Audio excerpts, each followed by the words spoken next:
नमस्कार, मैं दीपक कुमार। मेरे यूट्यूब चैनल स्टडी विद दीपक में आपका स्वागत करता हूं। आज के इस वीडियो के अंदर हमारी जो +1 की पॉलिटिकल साइंस की बुक है, भारत का संविधान, उसका लेसन नंबर 5 विधायिका, उसका ये लेक्चर नंबर 2 है। तो लास्ट लेक्चर के अंदर हमने विधायिका का अर्थ और संसद की हमें आवश्यकता क्यों है और इसके 2 सदनों की आवश्यकता के आधार पर इसका जो डिस्कशन है वो किया था। तो आज के इस वीडियो के माध्यम के द्वारा हम ये देखेंगे कि जो संसद के जो 2 सदन, राज्यसभा और लोकसभा, वो कौन से सदन हैं, उनका वर्णन और उनकी शक्तियों का जो एनालाइज है वो हम करेंगे। संसद के प्रत्येक सदन में प्रतिनिधित्व का आधार अलग अलग है। राज्यसभा राज्यों का प्रतिनिधित्व करती है, जिसका निर्वाचन अप्रत्यक्ष विधि से होता है। किसी राज्य के लोग राज्य की विधानसभा के सदस्य को चुनते हैं, फिर राज्य विधानसभा के सदस्य निर्वाचित सदस्य राज्यसभा के लिए चुने जाते हैं। यानी कि राज्यसभा का चुनाव अलग तरीके से किया जाता है, जिसके जो सभी राज्यों के प्रतिनिधित्व जो इसका जो प्रतिनिधि है राज्यसभा वो करती है। तो इसका चुनाव होता है वो अप्रत्यक्ष तरीके से होता है, यानी कि राज्य के जो चुने हुए सदस्य हैं उनके चुने हुए सदस्यों के द्वारा राज्य के, यानी कि राज्य में जो सदस्य चुनने के बाद जो विधानसभा बनती है, उनके विधानसभा के जो चुने हुए सदस्य हैं उन सदस्यों के द्वारा राज्यसभा का चुनाव है वो किया जाता है। द्विसदन के प्रतिनिधित्व के लिए 2 सिद्धांतों का प्रयोग है वो किया जा सकता है। एक तरीका तो यह हो सकता है कि देश के सभी क्षेत्रों को समान आकार और जनसंख्या के बावजूद द्वितीय सदन में समान प्रतिनिधित्व दिया जाए, यानी कि सभी ज्योग्राफिकल और जनसंख्या के आधार पर दोनों सदन के सदस्यों के या प्रतिनिधित्व के आधार पर सभी क्षेत्रों को समान आकार और जनसंख्या में बांटकर समान प्रतिनिधित्व है वो दिया जाए। दूसरा तरीका यह हो सकता है कि देश के विभिन्न क्षेत्रों को उनकी जनसंख्या के अनुपात में समान प्रतिनिधित्व दिया जाए, अर्थात द्वितीय सदन में ज़्यादा जनसंख्या वाले क्षेत्रों को ज़्यादा और कम जनसंख्या वाले क्षेत्रों को कम प्रतिनिधित्व को दिया जाए। यानी कि एक तो समान जनसंख्या और समान आकार के आधार पर उनको समान प्रतिनिधित्व को दिया जाए। दूसरा, जिनकी जनसंख्या ज़्यादा है उनको ज़्यादा और जिनकी जनसंख्या कम है उनको कम प्रतिनिधित्व को दिया जाए। अमेरिका के द्वितीय सदन में प्रत्येक राज्य को समान प्रतिनिधित्व दिया गया है। यह सभी राज्यों में समानता का स्थापित वो करता है।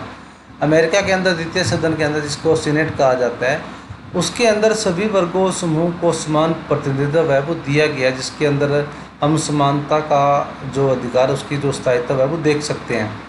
लेकिन इसका यह अर्थ यह भी है कि छोटे राज्यों को बड़े आकार के बराबर ही प्रतिनिधित्व मिलेगा, यानी कि सभी लोगों को जो समानता के अधिकार के तहत प्रतिनिधित्व है वो दिया जाएगा। हमारी राज्यसभा के लिए अमेरिका इस प्रतिनिधित्व प्रणाली से अलग तरीका अपनाया गया। संविधान की 4थी अनुसूची में प्रत्येक राज्य से निर्वाचित होने वाले सदस्यों की संख्या निर्धारित की जाती है, यानी कि जो 4th पार्ट है हमारे संविधान का अंतर्गत 4थी अनुसूची, उसके अंदर सभी निर्वाचित सदस्य होने वाले की संख्या वो निर्धारित वो की गई है। यदि हम राज्यसभा में प्रतिनिधित्व के लिए अमेरिका की समान प्रतिनिधित्व प्रणाली का प्रयोग करें तो क्या होगा।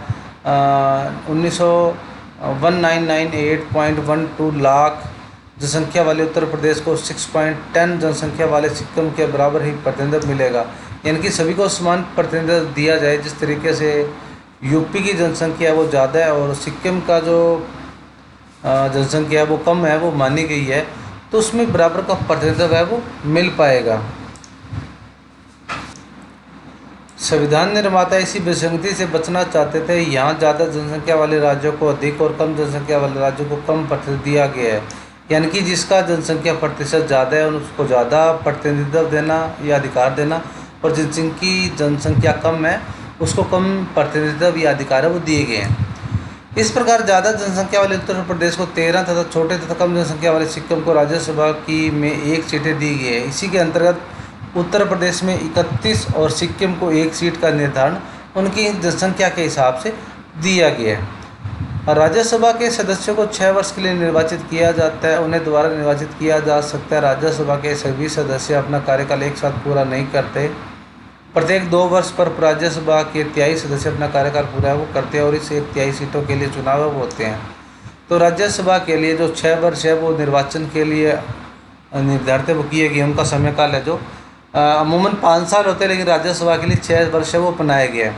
और सभी सदस्यों को, जो सदस्य वो एक साथ अपना कार्यकाल पूरा नहीं करते, इसके 1/3 है वो सदस्य इसके जो कार्यकाल है वो रिटायर होते हैं हर 6 साल के बाद, और उनका चुनाव है वो किया जाता है।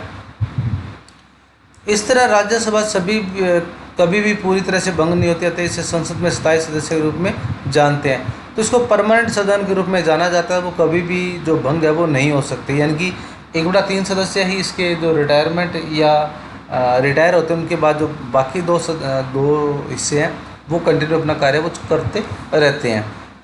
इस व्यवस्था का लाभ यह है कि जब लोकसभा भंग होते हैं तो चुनाव होना बाकी है, तब राज्यसभा की बैठकें बुलाई जा सकती है और जरूरी का मामलों का निपटारा वो किया जा सकता है। यानी कि जो दो तेज सदन है उसके माध्यम के द्वारा जब अगर लोकसभा भंग हो और कोई भी सदन है वो कार्य नहीं करा, तो राज्यसभा के द्वारा उन कार्य प्रणाली को अपनाया है वो जा सकता है। निर्वाचित सदस्यों के अतिरिक्त राज्यसभा में 12 सदस्य मनोनीत होते हैं, जिन्हें साहित्य, कला, विज्ञान, समाज सेवा के क्षेत्र में विशेष उपलब्धि की हासिल हो, उन्हें राष्ट्रपति मनोनीत करता है। यानी कि इसके अलावा 12 सदस्यों को राष्ट्रपति के द्वारा नॉमिनेट वो किया जाता है, जिसके अंदर साहित्य, कला, विज्ञान और समाज सेवा के लिए उन्होंने एक अच्छी खासी अचीवमेंट है वो प्राप्त है वो की हो। अब इसी के अंतर्गत हमारा जो निचला सदन या लोकसभा दूसरा सदन है वो आ जाता है। राज्यसभा को ऊपरी सदन कहा जाता है और लोकसभा को निचला सदन भी कहा जाता है।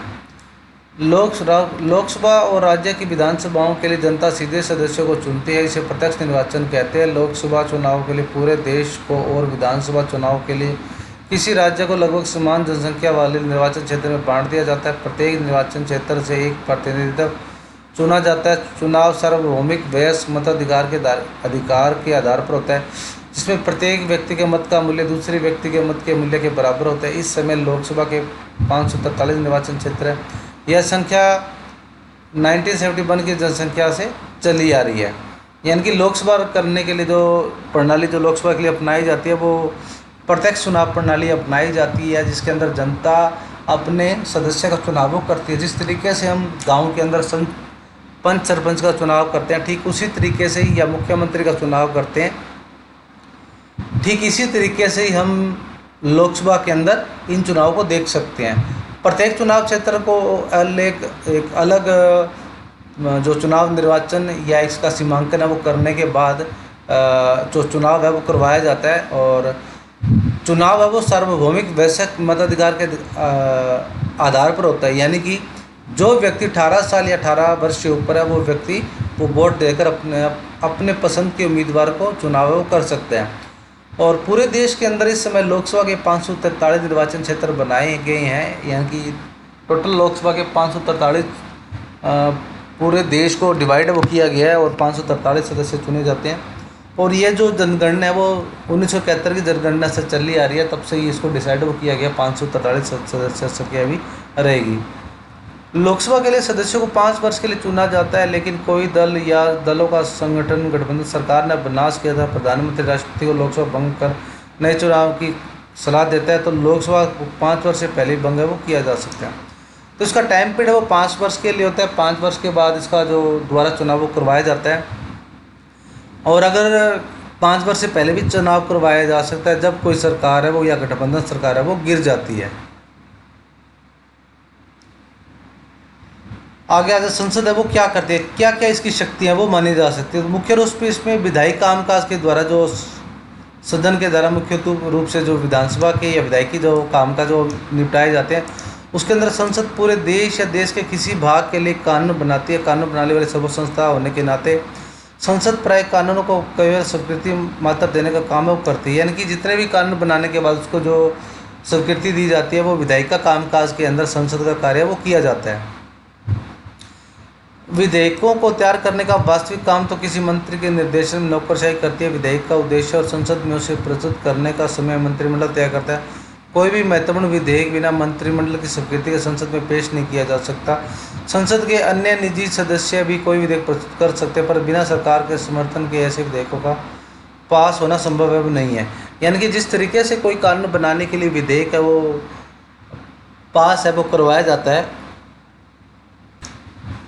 तो उसके लिए निर्देशन करने के लिए जो वास्तविक कार्य वो मंत्री के निर्देशन में, जो नौकरशाही जैसे हमने लास्ट लेक्चर के अंदर कार्यपालिका के अंदर पढ़ा था, उसके द्वारा किया जाता है। जो सरकारी जो कर्मचारी वो कार्य कर रहे हैं, और विधेयक को प्रस्तुत करने से पहले उसको मंत्रिमंडल की मंजूरी है वो ली जाती है।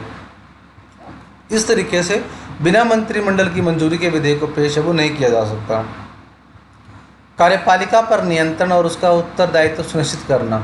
संसद का सबसे महत्वपूर्ण काम कार्यपालिका को उसके अधिकार क्षेत्र में सीमित करना तथा जनता के प्रति उसका उत्तरदायित्व सुनिश्चित करना। इस अध्याय में हम आगे इसके विस्तार से अध्ययन करेंगे। यानी कि संसद का सबसे महत्वपूर्ण कार्य उसके कार्यपालिका को अधिकार क्षेत्र में सीमित करना और जनता के लिए उसका उत्तरदायित्व सुनिश्चित है वो करना सबसे महत्वपूर्ण कार्य है वो माना जा सकता है संसद का। वित्तीय कार्य। सरकार को बहुत से काम करने पड़ते हैं। इन कामों पर धन खर्च होता है। यह धन कहाँ से आता है? प्रत्येक सरकार कर वसूली के द्वारा अपने संसाधनों को बढ़ाती है। लोकतंत्र में संसद कराधान तथा सरकार द्वारा धन के प्रयोग पर नियंत्रण रखती है। यदि भारत सरकार कोई नया कर प्रस्ताव लाए तो उसे संसद की स्वीकृति लेनी पड़ती है। संसद की वित्तीय शक्तियों से सरकार के कार्यों के लिए धन उपलब्ध कराने का अधिकार देती है। सरकार को अपने द्वारा खर्च किए गए धन का हिसाब और वास्तविक आय का विवरण संसद को देना पड़ता है। संसद यह भी सुनिश्चित करती है कि सरकार न तो गलत खर्च करे और न ही ज़्यादा खर्च करे। संसद का यह सब बजट और वार्षिक वित्तीय अभिव्यक्ति के माध्यम से करती है। यानी कि सबसे महत्वपूर्ण कार्य है वो धन है। धन किस तरीके से प्राप्त होता है? यह सरकार होती है जो कर वसूली के माध्यम के द्वारा अपने संसाधन है वो बढ़ाती है। तो इस तरीके से लोकतंत्र के अंदर कराधान और सरकार का धन का प्रयोग है वो संसद के द्वारा ही रखा जाता है। यानी कि कोई प्रस्ताव लाने ले जाने, उसकी धन की उपलब्धि, उसका खर्च करने का तरीका, उसका जो लेन देन का सारे का सारा जो हिसाब है उसका डिस्ट्रीब्यूट करने का जिस तरीके से लगाया गया है, बांटा गया, बनाया गया है, उन सभी का लेखा जोखा वो संसद के द्वारा है वो रखा जाता है। और संसद इस बात का सुनिश्चित करती है कि सरकार के द्वारा जो खर्च किया गया जो धन है वो सही कार्य में खर्च किया गया है या नहीं किया गया। अगर वो ना किया जाए तो उसकी जो ऑडिट है या उसकी जो गिनती है वो करवाई जा सकती है। प्रतिनिधित्व। संसद देश के विभिन्न क्षेत्रीय, सामाजिक, आर्थिक तथा धार्मिक समूहों के अलग अलग विचारों का प्रतिनिधित्व करती है। यानी कि देश के अलग अलग समूहों, जातीय वर्गों से चुने हुए सदस्यों के द्वारा इसका जो प्रतिनिधित्व है वो माना जा सकता है। बहस का मंच। संसद देश विदेश में देश में वाद विवाद का सर्वोच्च मंच है। विचार विमर्श करने की शक्ति ही उस पर कोई अंकुश नहीं है। सदस्यों को किसी भी विषय पर निर्भीकता से बोलने की स्वतंत्रता है। इससे संसद राष्ट्र के समक्ष आने वाले किसी एक या हर मुद्दे का विश्लेषण कर पाती है। यह विचार विमर्श हमारी लोकतांत्रिक प्रक्रिया की आत्मा है। यानी कि लोगों के द्वारा जो निर्णय और कार्यप्रणाली अपनाई जाती है उसके माध्यम के द्वारा वाद विवाद का जो सर्वोच्च साधन है वो संसद का माना जा सकता है, जिसमें कोई भी जो व्यक्ति, पर्सन या विधायक है किसी भी पार्टी से हो, वो कोई भी प्रश्न सरकार के ऊपर उठा सकता है और किसी भी मुद्दे का जो विश्लेषण है वो किया जाता है। तो सरकार को हर क्वेश्चन का जवाब देना जरूरी है वो बन जाता है। संवैधानिक कार्य। संसद के पास संविधान में संशोधन करने की शक्ति है। संसद के दोनों सदनों की संवैधानिक शक्तियाँ एक समान है। प्रत्येक संविधान संशोधन का संसद के दोनों सदनों द्वारा एक विशेष बहुमत से पारित होना जरूरी है। यानी कि संशोधन करने के लिए जिस प्रक्रिया के द्वारा किसी कानून के अंदर अगर संशोधन चाहते हैं, संशोधन मतलब उसमें बदलाव चाहते हैं, उसके द्वारा दोनों सदनों के द्वारा जो विशेष बहुमत के द्वारा उसको जो पास करवाया कर उस संसद के द्वारा ही उस कानून में बदलाव है वो किया जा सकता है। निर्वाचन संबंधी कार्य। संसद चुनाव संबंध में कुछ भी कार्य करती है या भारत और राष्ट्रपति के उपराष्ट्रपति का चुनाव करवाती है। यानी कि संसद के द्वारा जो चुनाव है वो भारत के राष्ट्रपति और उपराष्ट्रपति का चुनाव संसद के द्वारा करवाया जाता है। न्यायिक कार्य यानी कि जुडिशरी से संबंधित कौन से कार्य हैं? भारत के राष्ट्रपति, उपराष्ट्रपति, उच्च न्यायालय तथा सर्वोच्च न्यायालय के न्यायाधीश को हटाए जाने के प्रस्ताव पर विचार करने के कार्य संसद के न्यायिक कार्य के अंतर्गत आते हैं। यानी कि भारत के राष्ट्रपति, उपराष्ट्रपति, उच्च न्यायालय, सर्वोच्च न्यायालय के न्यायाधीश को हटाने जाने का जो प्रस्ताव है वो सभी कार्य संसद के कार्य के या न्यायिक प्रणाली के अंतर्गत ही आते हैं। अब आगे बात है कि संसद के पास राज्यसभा की कौन सी शक्तियाँ वो देखी जा सकती है। ऊपर हमने संसद द्वारा किए जाने वाले कार्यों का अध्ययन किया, लेकिन द्विसदनात्मक विधायिका में दोनों सदनों की शक्तियों से कुछ अंतर होता है। नीचे दोनों चार्टों को ध्यान से देखें, उनमें से एक लोकसभा दूसरे राज्यसभा शक्ति की सूची को दी गई है। अब मुख्य रूप से शक्तियों के बारे में जो विशेषता बताई गई है वो इस चार्ट के माध्यम से समझ सकते हैं कि लोकसभा की कौन सी शक्तियाँ और राज्यसभा की कौन सी है। संघ सूची समवर्ती सूची के विषय पर कानून बनाती है, धन विधेयकों और सामान्य विधेयकों को प्रस्तुत वो करती है। यानी कि संघ सूची राज्य सूची के अंतर्गत हम जो कानून बनाने का अधिकार है वो लोकसभा को है और सामान्य विधेयकों को प्रस्तुत करने का अधिकार है वो रखती है। राज्यसभा इसके अंतर्गत क्या करती है, सामान्य विधेयकों पर विचार कर उन्हें पारित करती है और धन विधेयकों में संशोधन वो करती है। यानी कि सामान्य जो नॉर्मल विधेयक उन्हीं पर चर्चा करने का अधिकार राज्यसभा के ऊपर रहता है। कर प्रस्तावों, बजट तथा वार्षिक वित्तीय वक्तव्यों की स्वीकृति वो देती है। तो जितने भी कर से संबंधित जो प्रस्ताव है वो लोकसभा के द्वारा प्रस्तुत है वो किए जाते हैं। संवैधानिक संशोधनों को पारित करती है। संवैधानिक संशोधन मतलब जितने भी संशोधन है हमारे कानून के अंतर्गत उनको पारित करने का अधिकार इनके पास है। प्रश्न पूछकर, पूरक प्रश्न पूछकर, प्रस्ताव लाकर अविश्वास प्रस्ताव के माध्यम से कार्यपालिका को नियंत्रित वो किया जाता है। तो विभिन्न तरह के लिखित और मौखिक प्रश्नों के माध्यम से ही लोकसभा की जो कार्यप्रणाली है वो कार्यपालिका के ऊपर नियंत्रण है वो रखती है। प्रश्न पूछकर तथा संकल्प तथा प्रस्तावना प्रस्तुत करके कार्यपालिका पर नियंत्रण वो रखी जाती है। इसी के अंतर्गत सिर्फ प्रश्न पूछकर और प्रस्ताव प्रस्तुत करके कार्यपालिका के ऊपर नियंत्रण है वो रखा जा सकता है। संविधान में संशोधन करती है। तो लोकसभा की एक अन्य शक्ति यह भी है, राष्ट्रपति उपराष्ट्रपति का चुनाव में भागीदारी करती है तथा उन्हें सर्वोच्च न्यायालय व सर्वोच्च न्यायालय के न्यायाधीशों को हटा सकती है और राष्ट्रपति को हटाने का प्रस्ताव केवल राज्यसभा में लाया जा सकता है। तो ये सारी की सारी जो कार्यप्रणाली है वो राज्यसभा की शक्तियों के अंतर्गत माना जा सकता है। समिति और आयोगों का गठन करती है और उनके प्रतिवेदनों पर विचार है वो करती है। तो जितने भी जो कमीशन बनाए जाते हैं उनका सभी का जो गठन है वो लोकसभा के द्वारा किया जाता है। यह संसद को राज्य सूची के विषयों पर कानून बनाने का अधिकार है वो दे सकती है। यानी कि जितने भी संसद को राज्य सूची के विषयों पर कानून बनाने का अधिकार है वो राज्यसभा के द्वारा दिया जा सकता है। अब कुछ राज्यसभा की विशेष शक्तियों के अंतर्गत जाना जा सकता है।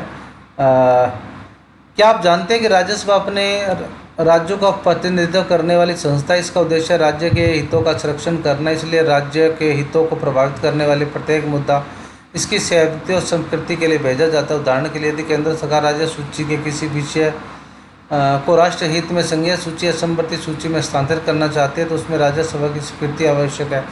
इस प्रस्ताव में राज्यसभा की शक्ति बढ़ती है, लेकिन अनुभव के आधार पर तो ये लगता है कि राज्यसभा के सदस्य अपने राज्यों से अधिक अपने दलों का प्रतिनिधित्व है वो करते हैं।